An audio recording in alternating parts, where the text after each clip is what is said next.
all these people are looking up to me, like this is a big deal, I can't mess up, things like that. But I'm like, no, I'm just going to look at it personally as I've, achieved a tremendous goal, but now the real work starts.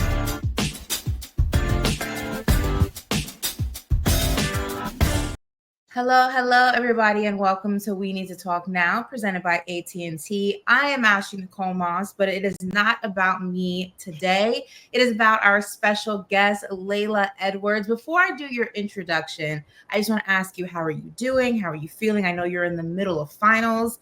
Been there, done that. Don't miss it. Oh, I'm doing great. Yeah, I mean, finals, it's my third year, so I'm getting used to it and used to that student athlete life, but it's good. Yeah, and I'm happy to be on here. Well, speaking of the athlete life, you are a national and world champion hockey player. So you're balancing just being one of the best in your craft and also being a student. And doing a little bit of research on you, I realized you and I have something in common. We are both Forbes 30 under 30 alums. So congratulations. Welcome to the family. What was your reaction when you found out? I know I was taken aback. It's been on my vision board for years, and I didn't make the cut the first year I was nominated. I made the cut my last year of eligibility when I was 29. Nice. So I was very excited. How did you feel when you got the news? Oh, I was super excited. I'm trying to even remember how I found out. I want to say I just saw it on Instagram or someone tagged me in it. Yeah. Someone just tagged me in it, and I didn't really believe it at first. I was going through it and seeing all the other incredible athletes, and I was like, there's no way this is right. So I kind of just closed out the app, and then I kept getting texts and messages, and I was like, okay, so this is real. It's just incredible. I mean, it's so cool to see your name amongst so many other cool people currently, and then people like you in the past. So it's really cool, and I still can't believe it, actually. Yeah, it's such a dope little family to be part of, because when you realize how rare it is and how many people have made the cut, and you being part of the few that have, it's such a huge honor. Yeah, it's awesome. Speaking of honor, I mean, playing with your sister at Wisconsin, the two of you won a championship together in 2023. What was that like? It's difficult, I feel like, being a student athlete and just balancing and managing just life and all the expectations that come with both of those lives. But to do it with your sister by your side and then to go the distance, kind of just talk me through what that was like for you. Yeah, it's actually one of my favorite things to talk about, because it always just brings a smile on my face. I mean, it was incredible. We didn't get to play much growing up together. We went to separate boarding schools, and for us to meet back up at one of the highest levels for women's hockey was awesome. And then to succeed too, and to get to learn from her, watch her grow into a better person, better player, and then hopefully she can say the same about me. It was awesome. And then we got to win a national championship together, which is probably top 3 memories that I'll have for the rest of my life. I want to talk about that boarding school experience, because you're from Ohio, but you went to boarding school in New York. And I've only ever learned about boarding schools on TV shows, really rich kids go to boarding schools and it's away from their parents. I went to public school my entire life. So just even the concept of somebody going to a private school, let alone a boarding school, is just so far-fetched. What was the experience like, especially it not even being in the city, the state that you're from? Yes. I mean, you hit the nail on the head. I used to think the exact same thing, rich, preppy, not many people that look like me. But I was 13 when I went, and I was scared. I was really scared at first. I kind of begged my parents not to make me go, but I had already committed to it. When I visited when I was 12, I was like, oh, I want to go, blah, blah, blah. So it's not like my parents forced me, but when it was getting closer, I was like, oh, I don't know if I can do this. Yeah. I got there, and right away I made friends. I got comfortable. I learned how to do my own laundry, those kind of things, started taking care of myself. And it was, it was a process, and it was a roller coaster, but it's definitely shaped me into who I am today and gotten me to where I am today from all the things I learned and the people that I met, and just all those sorts of things. I had to learn so many lessons. So it wasn't I don't think the boarding schools on TVs. I mean, we were just at a regular public school. It was a Catholic school, but we lived on the third floor in dorms, really nice dorms, like newly Yeah. renovated, but it was not like, the TV shows. Yeah.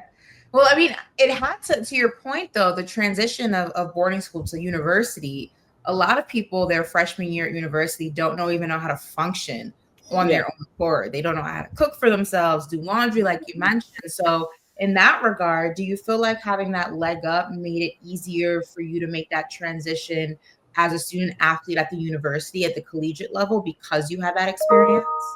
for sure. I mean, I think about that all the time. Like everyone's like, "Oh, Lily, you're so mature and so like independent and dependent, for others." And I'm like, yeah, I had 5 years of it, from eighth grade to 12th grade. So I would hope I'd be, able to rely on myself to get things like laundry done and cook for myself. But yeah, and it's been a blessing because obviously I can take care of myself, but I've also been able to help others and guide others to, be able to learn how to take care of themselves, do things on their own. So yeah, I totally owe credit to, my boarding school, just for giving me that level of maturity. Well, let's talk about, your last couple of months because it just adds to your story. It adds to the whirlwind of your story. Let's go through this really quick. You won a national championship with Wisconsin in women's hockey. Then you go on to win a championship with Team USA. I mean, when you actually sit back and you just like relish in the moments and you just sit back and you're like, okay, we did this. It's hard to feel it as sometimes when you're constantly on go, but just can you Right. sum up what these past few months have been like for you? Yes, I still haven't really sat down and took a Yeah. moment to think about it. It's been so crazy. I mean, we're in the fight of our lives to win the national championship. We win in the craziest way possible, and it's like you want to take a moment to celebrate, which we did, but now you got to shift gears and focus on playing at the world championships against higher level people, older level, more Mhm. experience. So that's crazy. And then we get there, we play in another crazy game and we win. And it's like, wow, those are the two biggest goals I have every year is to hopefully come home with those two Yeah. medals and trophies. And to do that, especially in the same year, was crazy. And obviously, I've never done anything like it before. Yeah, I mean, to add to never doing anything like that before, at the 2024 World Championship, you scored a tournament leading 6 goals and became the youngest non goalie MVP in tournament history. So you already are in this whirlwind experience. You have a whirlwind performance. Now you're MVP. I mean, how did you use all of those experiences not only to just feed you up, build yourself up a little bit, but also to guide your overall experience and shape you going into this year's worlds?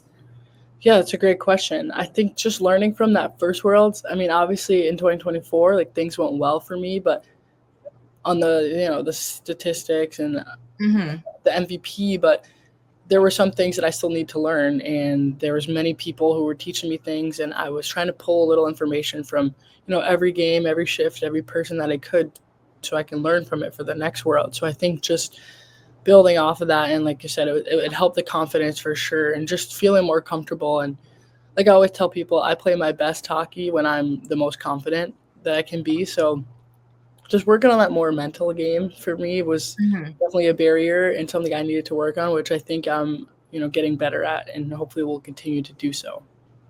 I mean, you mentioned that confidence, and then when you talk about, being confident, usually it comes from something or doing something you know how to do and you do well at. But at this year's Worlds, you played a little bit outside of your usual position, which can shake your confidence. How did you kind of mentally and just physically prepare yourself to do something out of the norm? Oh yeah, it's funny you asked that because yeah, I went from playing forward to the last Worlds to defense to this Worlds, which was definitely an adjustment, but one that I was willing to take on. And it was, yeah, it had its ups and downs. I mean, at the beginning, I was very low on my confidence, just negative self-talk and things like that. Just being open and honest. It was a struggle for me at first, but as the tournament went on, this is something I always try to do, even when things are tough. Just try to get better, like 1% every day or every shift, whatever you have to do to make sure you leave the tournament better than you came in. So just building up my confidence, and then the people around me were wonderful. reminding me that I belong there and just little things like that. So building my confidence internally and then people also helping me outside of me, which was great. And so I think I slowly got better during the tournament, and like the last 3 games were my 3 best games. So that's, how I prefer it, just to gradually get better. What are some of the things you do to kind of pull yourself out of those ruts and just kind of reshape your mindset away from that negative talk? Because it's something we hear often with athletes, and imposter syndrome is something that is very spoken about, and more people are learning about and experiencing in them with themselves. So obviously having a support system helps, but they're not with you 24/7. So what is Right. it that you do when you're alone, when you wake up before a game, whatever the case may be, to kind of pump yourself up? Right. I mean, you use imposter syndrome, and that's something that I've definitely struggled with at the Mhm. national level, just being young and new to the program.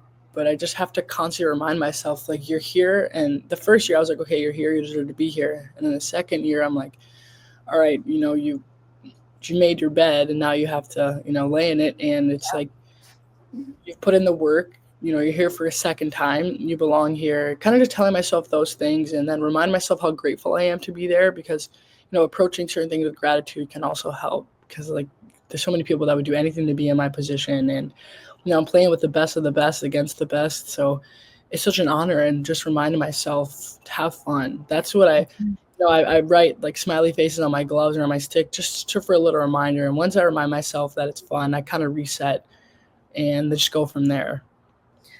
Before we get into more records and history that you have broken, I want to ask, because like I'm somebody, I grew up in New York, and Rockville Center, my mom would attempt to take me ice skating around Christmas time. I'm horrible at it. Did it once. I think I tried it again in my early to mid 20s. I was horrible. I was like holding on to my friend for dear life. Like, please don't let me go. One thing I'm so impressed by about hockey players just in general is how graceful, with all of that padding and all of that equipment and playing such a physical sport, how you were able, one, to stay balanced on these ice skates, and how you can move with such quick speed. And I mean, kind of, how did you get so good at skating? Did you start as ice skating? Was it something that, were you a rollerblader at first and then transition? Kind of walk people through where you discovered you could skate first and foremost. Yeah, it's a great question. So my dad played, so of course he got us all into it, and he started us in figure skating. Well, we were doing hockey and figure skating at the same time, but figure skating was more for us to, be able to transition to hockey, because the hardest part of hockey, in my opinion, is skating. So once we learned that, there's only a few other things we had to put together. So I didn't know that at the time. I was like, oh, I'm figure skating and doing hockey. So Yeah. by the time I was like 9 or 10, my dad was like, all right, just hockey. And I was like, oh, okay. I didn't love figure skating anyway. It was too girly for me. And like, Yeah. no offense to anyone figure skating, I couldn't do it anymore. Like, they're incredible, but it was just not my thing. So when I made that permanent switch to hockey, I was like, okay, I understand now. Like, I'm a much better skater. So now I just have to put together like the stick handling, those things that you can always do on your own outside at home. So it was great. I mean, I was just always on the ice. So I think that's what it was. Just the repetition, like constantly, Hmm. really helped. So yeah, that's how I learned how to skate. I owe it to figure skating. Well, listen, you are a boss for that, because I cannot I'm great at rollerblading. I can roller Uh-huh. skate, figure skate, the blades. I don't, it's not my thing. So I bow down to you and all hockey players and figure skaters too, because Right. girl can't do it.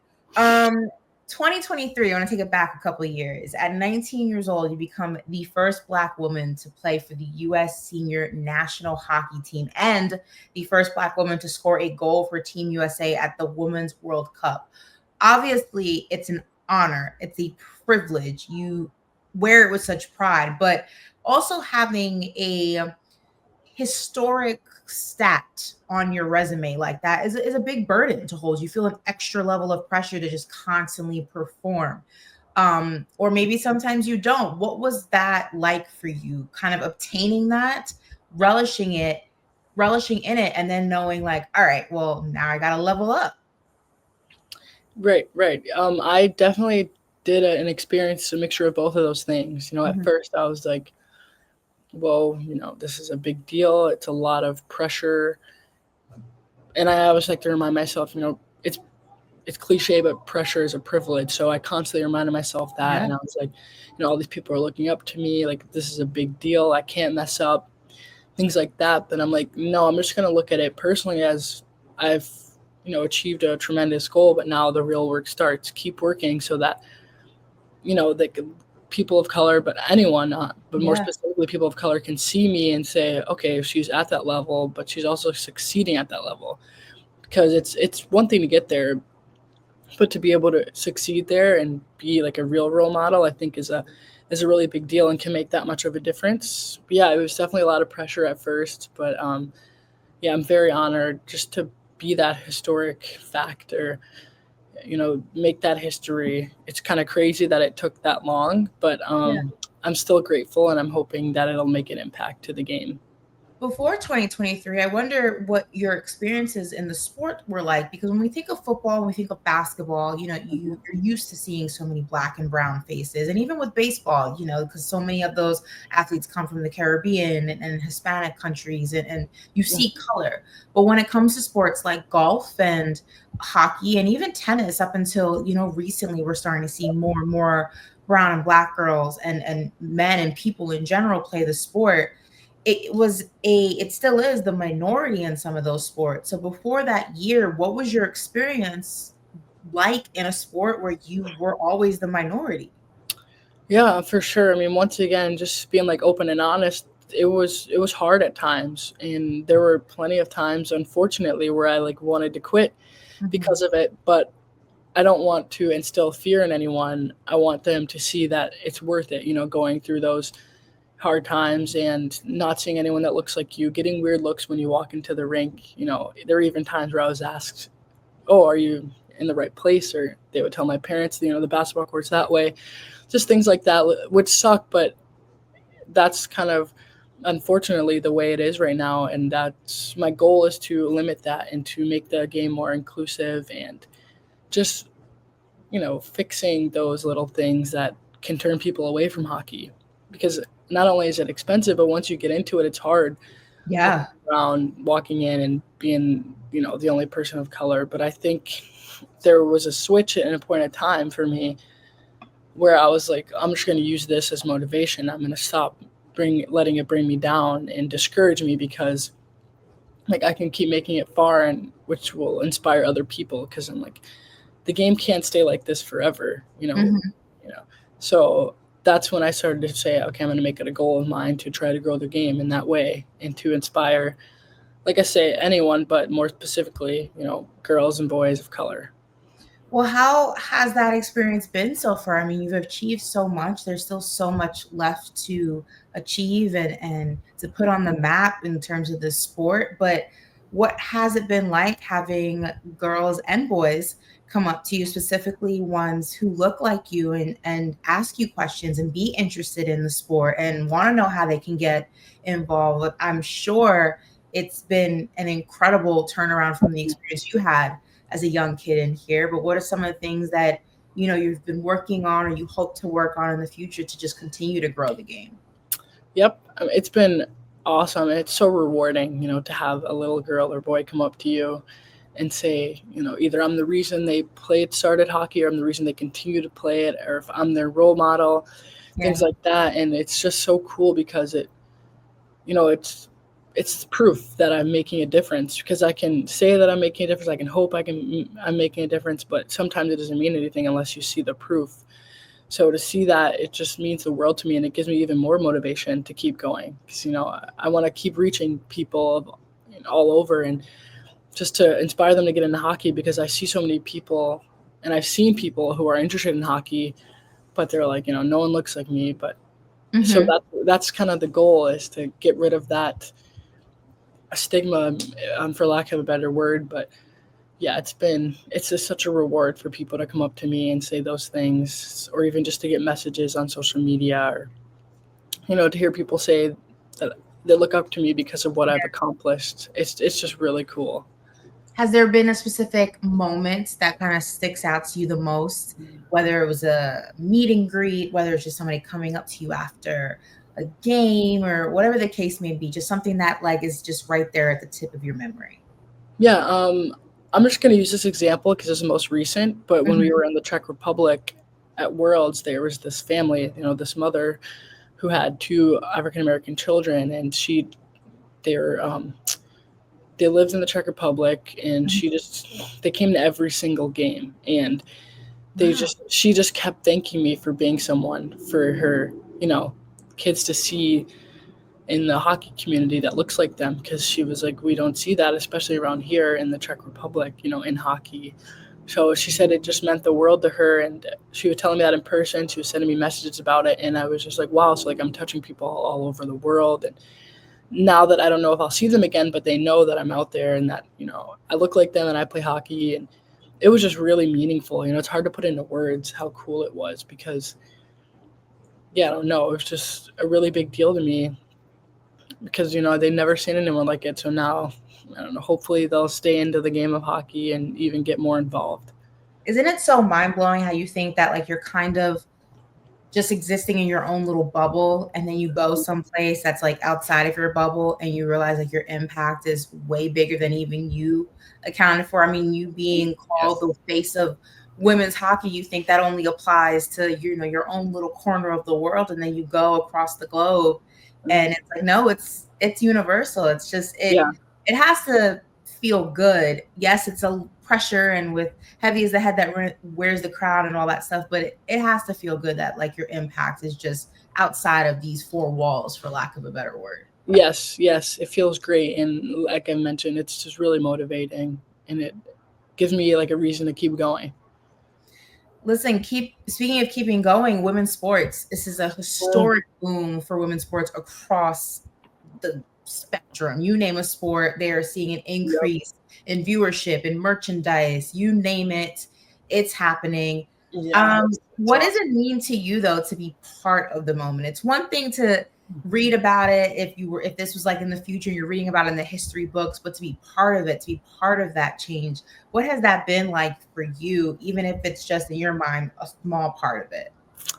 I haven't really thought about that actually. So, it's funny that you asked that. But, now thinking about it, it's crazy because, growing up, women's sports were fine, but they weren't where they are now. Right. So to see where they are now, I'm like, wow, this is awesome. But then even think about being a small part of it, it's even crazier. You're part of like a big change. I mean, like you said, every single sport, yeah, across the board is just doing so well. And yeah, that's crazy to think about even being a little part of it. Yeah. Yeah, it's a huge machine. It's growing. It's keeping growing and keeping growing. That's not a word. It's growing. Just leave Yeah. it at that. Um, Obviously hockey, we know that. But are there any other sports or athletes that you just love watching and you're a big fan of? I love watching the WNBA. I'm a huge Yeah. fan of Asia Wilson, and you know, that's definitely my number one. But like, Paige Beckers is awesome. Hannah Hidalgo, she's also working. We're working with the same company, Red Bull, which is really cool. But yeah, I just really like the WNBA. I think it's so cool. I mean, I would have loved to played in it, you know, Hmm. if I didn't play hockey. Yeah. I get that a lot anyway. Today, someone actually asked me if Any favorite team? I would have to go with the Las Vegas Aces. Okay. Probably they were the first. Well, I'm a big fan of Asia Wilson, but they're also the first team that I ever saw in person. I was in Vegas last year, and I got to see them play. Who were they playing? Oh, the Fever. Yeah, they were playing Caitlin Clark's Wow. team. So it Okay. was really cool, and the atmosphere in there was crazy. Yeah, That's a great first game. for sure. Yeah, A yeah. bad way for your introduction to your first live I know, right? game. Yeah, it was That's awesome. that's very, very cool. Obviously there's so much time left in your career. So this is thinking way, way, way, way into the future. But what would you want your legacy to be? And it could be whether it's on the ice, off the ice, a combination of the two. And you think of a perfect career. And I put that in parentheses because nothing is perfect. Right. But this argument, let's pretend there is. What does that look like? Yeah, good question. That's a really good question. I think, leaving my legacy, when I think of that, I think of obviously, I want hockey players to look up to me, to have accomplished, great things on the ice. I really want to make it to the Olympics, things like that, hopefully a gold medal. But what I really want people to take away is, me being a great person and teammate. And so that's what I kind of work towards every single day. I work towards becoming a better hockey player, but it's always been more important to me to be a better person, off the ice, and just give back to the community whenever I can, because this community has given so much to me. So the least I can do is, keep performing, but give back. So I really want to be known as someone who didn't take anything for granted and really appreciated like everyone and everything around her, because I think that's a big deal. And I think pro players and people who have made it far, people don't recognize that. But regardless if it's recognized or not, I still work for it. But it would be, ideal to have that as a part of my legacy that I leave behind. Absolutely. I mean, something wrong with wanting the recognition and the success and everything that comes with it. Before we dive into a little game of rapid fire that we like to play, I want to ask you about the PWHL. It's been seeing a nice boom and a high interest over the past few years. I mean, what do you think it means for the future of women's hockey, and how excited are you for where this league is headed? Yeah, it's been awesome. I mean, it's only in its second year. Sorry. It's only in its second year. And it's just incredible. I mean, the pace that it's growing at, just obviously with fans and revenue, but also the competitiveness and the intensity has also been really fun to watch. And I'm really excited for it because it gives me, more of something to look up to, and plenty of other people's, careers can be extended by that, because before it was kind of just, if you're on the Olympic team, you had a future, but for those who aren't in the, USA program, have another chance to live out their dreams, which I think is incredible. And at this rate, I think it's going to be, an amazing league, which it already is, but it's going to make tremendous progress. Yeah, I'm excited to see it grow as well. We've been talking about it a bunch here on this pod. Emma is definitely tapped in. She keeps us tapped in as well. So good. And before I let you go, I promise a little game of rapid fire. So we're going to play that. All right. Okay. So are you a coffee or a tea girl? Like, what is your thing? I'm not too big on either, but if one, coffee. Okay. So give me your perfect coffee order. I would just do like a black iced coffee with some sugar-free vanilla syrup and maybe like oat milk or something. It doesn't matter. Yeah. I'm an oat milk girl too. All right. Favorite genre of music? Probably like chill rap, like that's the best way. Ghana, that's like I get it. Like Future, like stuff like that. Yes. Favorite music artist? Billie Eilish, which is a little bit opposite of what I just said, but she's chill though, so still falls in line. Do you have a way too early front runner for a song of the summer that everyone should be listening to or is going to be listening to? Good question. I mean, I find most of my music from TikTok lately. Yeah. What's the big song on TikTok? I'm not like tapped in with TikTok like that. What's everyone listening to? Like the song called "Spring into Summer" by Lizzie McAlpine. It's pretty popular on TikTok, and I like it. It's kind of like a summer song. I could see that. Doing well. I'm sure the dance that goes with it, right? Probably. I haven't seen one yet. There's a dance that goes with everything these days. There's always a dance. Yes, exactly. Right. Biggest red flag about yourself? Oh no. I'm a terrible procrastinator with like responding to like texts and emails. I need to get better at that. Yeah, me too. Like I'll see it, and I was better at it when I was younger, and the older I've gotten, the less good I've gotten at it. I'll see it and I want to respond, but I'm like, I'll do it later, and then days go by, and that's definitely my biggest red flag. I'm the same kind of girl. Biggest red flag in other people? I don't like when other people are disrespectful. I really don't like that. It's a big red flag to me. I agree. No one likes disrespect. One word your friends or people who know you would use to describe you? I would probably say like chill or funny. I get that a lot. I don't know though. I'd have to. I can say chill. Okay, yeah, I'll go with chill. See that? Yeah, I get that the most. Still friend in the group. Right. Yeah, I get that the most. Your favorite go-to sweet treat? Chocolate chip cookies, warm with milk. I've Are you touched, like one of those people once they're no longer from warm out the oven, you're like, like yeah, awful? it's fine, but it's nah. Yeah, it's just not quite the same. Right. Or I'll pop it in the microwave, I whatever do I'm gonna that do. too. It's Yeah, just yeah. a bottle warm. It's just not the same when it's Mhm. cold. I don't care how soft it is. It needs. Right. Yeah, I You feel get you it. completely. You get Do you have a favorite quote that you live by? it. Ooh. I really like the quote. Mm. I don't. This isn't like a well, it probably is a quote or something, but I just like, be the best version of yourself. You know, kind of like to remind myself that every day. Mm-hmm. Yeah. Yeah, Kobe Bryant said one of my favorite quotes by him is "Every day get 1% better." I was literally gonna say that. Mm-hmm. I One of love. my favorite quotes, Mhm. and one of my favorite athlete of all time, Kobe Yep. Bryant. Favorite hockey memory? I would have to say one of the championships I've won, but it's hard to pick between the three. It's really hard. Do I have to pick between the three? No, you win as many championships as you do. You can do whatever you want. Thank you. I would ask you this one, but I feel like I know this. If you weren't playing hockey, what sport would you be playing? And we already established it's basketball. Basketball. You Yeah. do And WNBA. if that didn't work out, volleyball. Very nice. Okay. Mm, Go to pump up song before a game. mm. I like Headlines by Drake. Yeah, it's a Yeah. classic. Yeah, it's just a classic. Yeah. Yeah, it's a good one.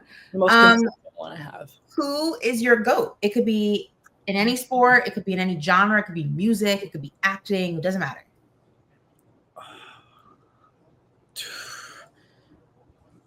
This is very controversial, but I'll probably say LeBron James.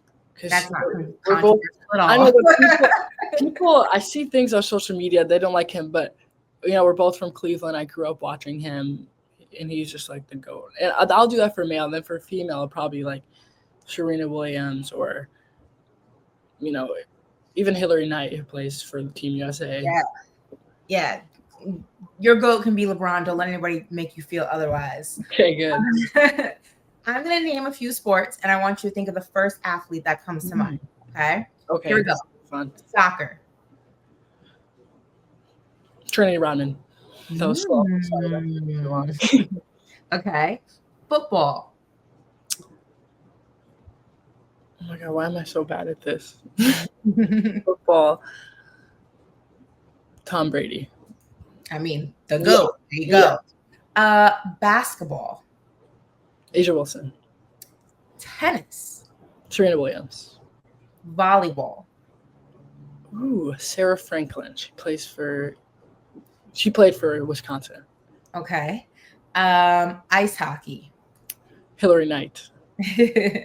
Gymnastics. Simone Biles. Good answer. Swimming. Katie Ledecky. Yeah. Good answer too. Golf.